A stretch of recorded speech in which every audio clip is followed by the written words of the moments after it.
It's good to have you join us on the newsroom this afternoon. I am Abisola Adebayo. The Zamfara State Governor Bello Matawalle has directed traditional rulers to seek permission from the state government before bestowing titles on people in the state. The directive was contained in a statement released on Wednesday by the governor's spokesperson Zailani Bapa. The state government had earlier suspended the Emir of Benin Yandoto of Safe local government area Aliyu Marafa for conferring a chieftaincy title on an alleged notorious bandit leader in the state. 3 days after the suspension, the government released a statement warning against the indiscriminate bestowing of award and possible abuse of the traditional institution in the state. The Nigeria Center for Disease Control and Prevention (NCDC) says it is on a high alert following the detection of Marburg virus in Ghana. Director General of the NCDC, Ifedayo Adetifa, made this known in a statement on Tuesday following the World Health Organization's confirmation of an outbreak of the disease in Ghana.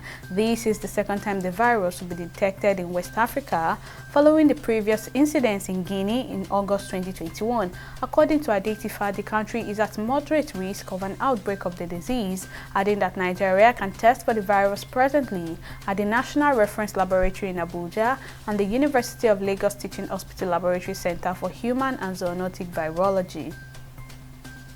One of the women leaders of First Baptist Church at Wetera Road in Owerri, Imo State, Elizabeth Abioye, who was abducted during a church service, have been released by her abductors on Tuesday evening. The church, in a message of appreciation on Tuesday night, confirmed her release, thanking those who played important role in her safe return. The victim was kidnapped on July 10 at the church after the kidnappers had shot repeatedly into the air before taking her away.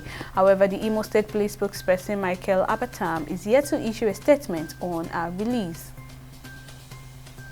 Chinese officials have apologized to residents of a lockdown community in Guangzhou for removing the locks on the doors to their homes. A number of people at the apartment complex in the southern Chinese city had recently tested positive for the coronavirus. Officials were searching for close contacts who may have been hiding in an attempt to avoid being moved to a quarantine center. China maintains a strict zero-COVID policy and quarantines are common in the country.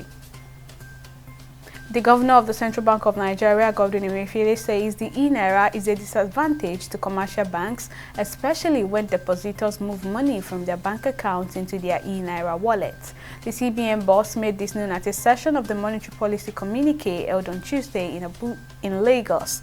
When he was asked of the updates on the performance of the digital currency, Emefiele admitted that the e-naira had not performed to expectations and blamed this on the lack of awareness of the product among many Nigerians. He further outlined several initiatives being put in place to increase the adoption of the digital currency, as he hinted that the Apex Bank is planning to improve promotions of the e-naira. The United States House of Representatives has passed a bill on Tuesday that would provide federal protection for same-sex marriage amid fears that the Supreme Court could roll back recognition of such unions. The Respect for Marriage Act was approved in the Democratic-controlled chamber by a vote of 267 to 157, but its prospects are uncertain in the Senate. The Marriage Act would force U.S. states to recognize a valid marriage performed in another state, providing protection for not only the same-sex unions but also interracial marriages. The bill also repeals the 1996 Defense of Marriage Act that defined a marriage as a union between one man and one woman. And in sport, Napoli sporting director Cristiano Guintoli has informed Bayern Munich and Victor Osimhen's other suitors to pay 130 million euros for the Nigerian striker or forget about him. The Nigeria international has been linked with several top clubs following his outstanding performance for the Partenope last season, where he scored 18 goals with 6 assists in 32 competitive games. Meanwhile, the club's management had in June hinted that only a payment of 100 million euros will see Osimhen leave the club. Well, that's all on the newsroom at this time. Many thanks for watching.